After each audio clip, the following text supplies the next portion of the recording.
2022 has certainly been a study in contrast and momentum. Amazon took a beloved and successful franchise in The Lord of the Rings and damaged it almost beyond repair, and HBO took a franchise that was damaged seemingly beyond repair and made it successful. House of the Dragon is an independent prequel to Game of Thrones. Based on parts of the novel Fire and Blood, the series is set about 200 years before the events of Game of Thrones and portrays the beginning of the end of House Targaryen.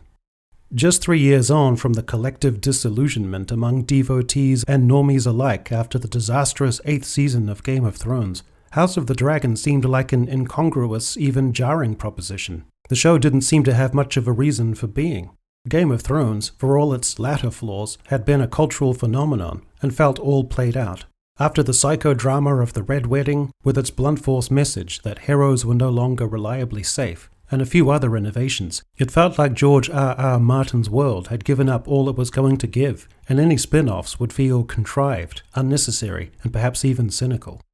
At the outset, House of the Dragon seemed to affirm many of these assumptions, but, like its predecessor, which started slowly, even clunkily, there was essentially enough to keep you watching to find out what happened next. With King's Landing and the Seven Kingdoms ruled by King Viserys Targaryen, the show seemed lacking in any dramatic tension or inciting incident. There seemed 3 viable scenarios for the throne. Either Viserys would endure as a moderately benevolent institutionalist, or his brother Daemon, an undisciplined maverick, might force his way into contention, or Viserys' daughter Rhaenyra would gradually ascend to the throne. The issue the show had set up for itself and its audience was that all 3 of these scenarios were plausible and had relatable motivations and could elicit some sympathy or interest from the viewer, which meant the show seemed to be meandering along without any impetus or clear-cut stakes. But again, there were enough features and elements worth persevering with.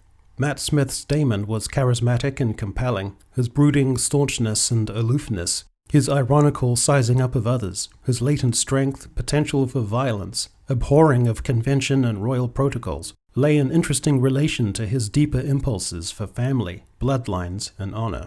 Rhaenyra and Lady Alicent, later wife to Viserys, seemed at the outset to be framed in the fatal modern Hollywood way as overly sympathetic, overly constrained, in an on-the-nose way by the limitations of their respective places as women, and seemed further positioned to rise with contrived momentum to prominence and power. But again, the show demonstrated restraint, subverted that expectation, and made the young woman subject to the forces turning about them, the machinations and dictates of men, and showed them as rounded characters, occasionally resentful and sulky, bending under the strain of expectation, performing automaton-like in service of a cause, and making mistakes like all the other characters. About a third of the way through the season, House of the Dragon began to find its feet and exude a sense of gravitas, as it felt, through the pacing, good writing, court intrigues, and good acting, that speculation about the outcome was subsumed in a greater interest in the drama, the interesting tensions, the off-screen positioning, and the scale and believability of the world itself as one rooted convincingly in feudal realism. Rather than a mildly interesting Game of Thrones knockoff, the show began to feel like its own entity with its own atmosphere. Once again, Matt Smith was key. Everything he was associated with looked good. The crab feeder and the battles over the stepstones, Dragonstone, rendered brilliantly in CGI as a gloomy mass of battlements, precipitous drops either side of stone causeways, a murky place of genuine menace, rendered to appear as ancient and belonging to and richly reflecting a brutal but distinguished culture. In every positive sense of the word, it felt otherworldly.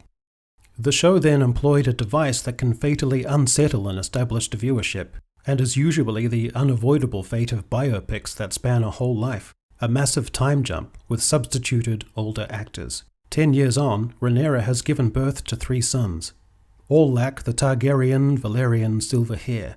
Alicent tells her eldest son, Aegon, he must prepare to one day fight Rhaenyra for the throne. Rhaenyra moves her household to Dragonstone. Young Prince Aemond, another son of Alicent, claims Vhagar as his dragon.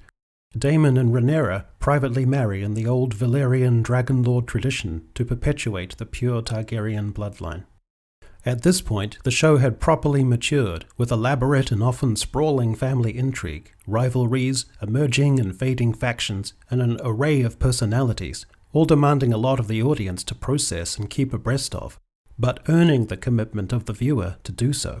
Prince Aemon's effort to take control of a dragon is an exhilarating, deftly presented spectacle that made me feel invested in and heartened by a fantasy show for the first time in years, and in fact renewed the very idea that the genre, or modern Hollywood as a whole for that matter, was capable of instilling such feelings again.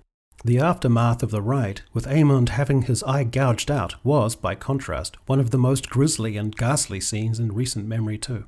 In this regard, the show was forthright and unabashedly visceral. In particular, the empowerment of its women, which in a show like The Rings of Power was conveyed in bullshit girl-boss ways, a kind of flawless assertiveness that in fact came across as strident and priggish. This show took a more mature route and demonstrated with an extraordinary amount of screen time and lingering camera work on the literal viscera, blood, and grueling physicality of labor and childbirth. The depiction of a stillbirth is especially harrowing and uncompromising, and again, perhaps the first in mainstream television, or at the very least, in a genre drama. The show commendably asserts a view of womanhood in feudal times, even in the highest echelons of society and power, that isn't clumsily revisionist in the way of modern identity politics, but in fact, in its realism, is a means of enriching the past and the roles and sacrifices of women that are often brushed out or painted over. In doing so, in showing the full breadth of a woman's experience, the show is 1,000,000 times more empowering than a simple, dumb dopamine hit of putting Galadriel in form-fitting armor and generally making her behave like a man. While we're dissing the Rings of Power, another worthwhile thing to reflect on is the fact that whilst Rings of Power struggled so ineptly to make its dialogue profound, classical, full of epigrams and metaphors and lyrical grace, House of the Dragon shows that you don't need any of that overweening language in order for the dialogue to be sophisticated and compelling. The dialogue, for the most part, is crisp, direct, economical, and without any fancy embellishments, but its precision and subtler style and the brilliant delivery of the actors combine to make the dialogue immeasurably better than the shite served up in Rings of Power. At this point in the season, the show had also been around long enough to elicit a genuine sense of pathos at the demise into old age of King Viserys. His dramatic final entrance to take the throne one last time to deliver his final edicts in an ultimately doomed attempt at reconciling all his kin and descendants is genuinely poignant, especially given the underlying sense that the enmity and differences between those factions have at this stage essentially become irreconcilable. King Viserys finishes his arc by resolving the question that troubled me at the beginning. Why was he compelling? In the end, the show had brought a seldom-seen archetype to the screen, an institutionalist driven by stability, cohesion, and unity, and the ways in which those impulses and urges at the heart of his nature are incessantly undermined by the ambition and vendettas of others, has, by the time of his passing, made him a perfectly realized character that we are tremendously sad to see pass away. Throughout, he had immense and largely uncontested power, but only for brief, rare moments did he have a corresponding sense of contentment and personal peace. In another bold move, the show jumped ahead another 6 years, involving another generation of young actors and an ever-sprawling cast. The show's success is that rather than being jarring, it is able to instill or imbue the experience with a sense of a great weight of time having passed. Episode 9 almost took the show off the rails with an overly dramatic fiasco set-piece of one character blasting her way through the earthen and rock base of the city's gigantic temple, presumably laying waste to hundreds of innocent lives in order to disrupt the coronation of Aegon as king. It's hard to account for this weird rush of blood to the head that the showrunners experienced, which might in the end come down to nothing more than a need to shove a dragon into the episode somewhere. This is by no means the only flaw in the show. Alicent's scheming confidant, Larys Strong, is an assemblage of sinister character tropes, especially with his sloping around with a limp due to a cleft foot, as well as his box-ticking sexual kink, in this case a foot fetish. In a cast of nuanced and evolving characters, his seems like something out of sinister scheming general casting. What's more, the show often falls into a predictable episodic structure of slow-burning intrigue, a court meeting or banquet hall meeting with a provocative surprise entry in the middle of a speech, and usually a spasm of gothic violence to round off the episode. In addition, whilst I often lament the incongruous, clumsy, and disproportionate imposition of inclusive casting in modern entertainment, in this case I almost veer the other way. There are a whole host of young black actresses who have a somewhat regular presence on screen, but are given strangely little to do, less agency, and even less to say. This is one example where I thought diversity and inclusivity was a little undersold for a change. Furthermore, the show is often guilty of that awful TV trope of inflating the amount of screen time for a particular character, casting them in the most favorable light possible in a way that blatantly telegraphs to most viewers that this character is likely going to die before the end of the episode. Given the sophistication of the show in general, you tend to expect better of it. Despite these minor flaws, this show is a complete success.